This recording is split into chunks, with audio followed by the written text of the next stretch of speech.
These last few days I experienced, and actually still am experiencing, something that is pretty unusual in pertaining to the preparation for this homily. Normally, sometimes I'll struggle with what I want to say, etc., but there's something different this week, and the image that keeps popping into my head is an image of early on in my military training. We were trained how to detect landmines. And one of the ways that we would detect landmines would be to get face down in the dirt in a minefield and to use what amounts to a chopstick and to very gently dig into the sand or the dirt, and every couple inches, and make a grid and keep moving until we find a landmine. It's something that is very difficult, tedious, but necessary, and necessary to be delicate. Now, I've never actually had to do a live minefield, but that's the image that kept coming to my head. And I was struggling with this, and Father Greg just said, well, just say it. And so I don't have a problem with the topic, but there's a battle going on, and I don't know what it is, and so I'm going to preach on something very delicate today, and something that's been on the forefront of both the Supreme Court justice nomination and the presidential election. So I'm going to talk about, ultimately, I'm going to talk about abortion. Now, whenever I talk about a sensitive subject, I always make sure that I give the caveat, this is very important, that I draw a distinction between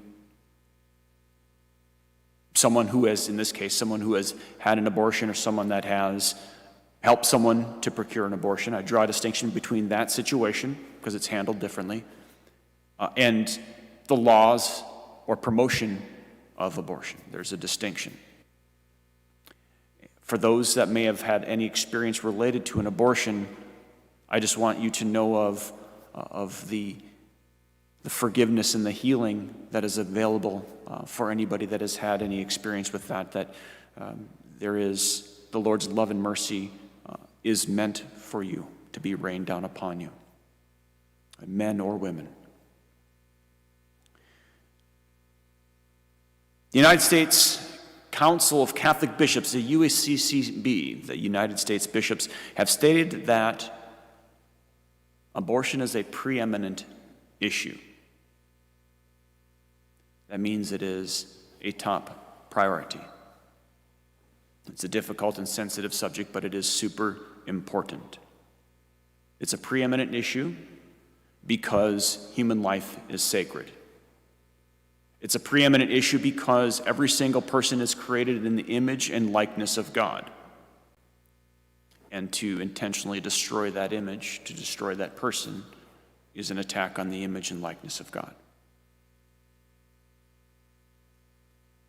It's a preeminent issue because it attacks directly life itself. It's intentional.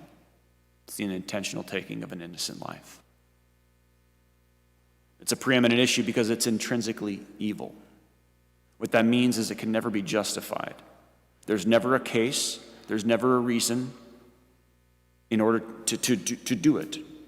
It's always wrong. It's always wrong. And it's an and it's a preeminent issue because all other rights that we have, every single right that we have, depends on the foundation of the right to life. I can't have the right to liberty or pursuit of happiness if I don't have the right to life. We don't have a right to health care or education or proper housing or food if we don't have the right to life. If we can indiscriminately treat one group of people such as this in this way, what keeps us from doing it to other groups of people? And we see that in the increase of the promotion of euthanasia and physician-assisted suicide. How do we look at the elderly and the sick and the disabled We can't even pass a law in this country that will make illegal sex-selective abortions. This is not just another issue among issues. There's an actual hierarchy, if you will, of moral issues, and we see it in the commandments, right? We have 10 commandments. The first 3 in priority are toward God. And then the next 6 are concerning us. Now there are 6, so the next 7. But there are 6 that are shall nots. And the first of the shall nots is the 5th commandment, that thou shalt not kill. And so we see a hierarchy, right? Don't kill, don't commit adultery, don't lie, don't steal. Like it goes down the line, right? It's intentional, because there is a hierarchy of moral truths. Now, there are other issues that are extremely important. These other issues that are such as immigration, health care, how to handle poverty, right? These cannot be dismissed, they cannot be ignored, they cannot be overlooked. They absolutely must be. We have to address them. They are, in many cases, these are issues of life. However, the distinction is this. There are many issues that are important and must be dealt with that actually have or can be open to discussion, and how we take corrective actions. I'll give an example of immigration. Immigration, as Catholics, we have to hold that we must do what we can for those who are trying to live life and they can't in their own country for one reason or another. We have to allow for letting people come into a country, it doesn't matter what country it is, right? It's not just the U.S., it's any country, so that they can actually live their life as we are called to live. Right? That is something that we have to hold. However, there is also an obligation that a country has in order to protect its borders, so that we have this. How do we do it? There's room for discussion as to how we help people. We can't just close the borders, period, and we can't just open the borders flat out, anybody come. Right? So there's actual room for discussion as we move toward virtue. We move toward and we have to move toward a better solution or resolution in that area. And there's other areas that are similar to that. Healthcare, or how we handle, how we deal with poverty, right? This isn't the case with abortion. There's no gray area. There's never a case that it is allowed. You can't justify it. People will say, well, it's a right. Well, it's not a right. In order for something to be a right, it can't infringe upon the rights of other people.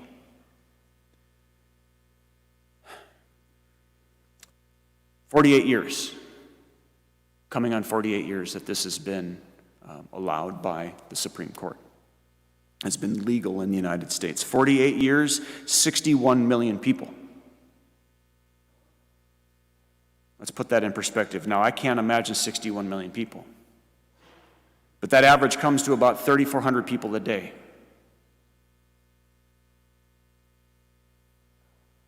In the Gulf War, from 2001 until now, there have been about 6,500 American soldiers who have died in combat. 61 million people is the same number as all combat-related deaths of soldiers and civilians in all of World War II. All combat-related deaths in all of the world, civilian and soldiers. That's a staggering number. People will ask, Father, can we be single-issue voters? It's a tough question. And strictly speaking, in one sense, no, we cannot be. And what I'm going to read what the USCCB says so I get this right, because it's technical, but it's important. As Catholics, we are not single-issue voters. This is from the United States Council of Catholic Bishops, or Conference of Catholic Bishops. A candidate's position on a single issue is not sufficient to guarantee a voter's support. Yet, a candidate's position on a single issue that involves an intrinsic evil, such as support for legal abortion or for the promotion of racism, are two examples, may legitimately lead a voter to disqualify a candidate from receiving support. This is a distinction that we need to include as we continue to form our conscience. And this isn't just about this election season. It's certainly timely. But we always must be forming our conscience in light of Jesus Christ and his truth. And for whatever reason, this is something that's been gnawing at me all week. I didn't want to preach on it. Not because I'm afraid of preaching tough things. For those of you that know me well enough, you know that that's not the case. And I'm not sure what sort of battle was going on in my heart, especially yesterday and today, but I felt just moved to change my homily topic and talk about this, and I don't know why. I'm not picking sides. I am picking sides. I'm picking God's side, right? But it's just not as simple as we would like to think it is. And so as we're considering all of the different important issues in this upcoming election, part of what we do to form our conscience is to remember and learn about and include the nature of the human person, that we're made in the image and likeness of God. And that things or laws or policies that directly attack that, to the point of death especially, must be of a strong consideration in how we form our conscience and how we vote. Amen.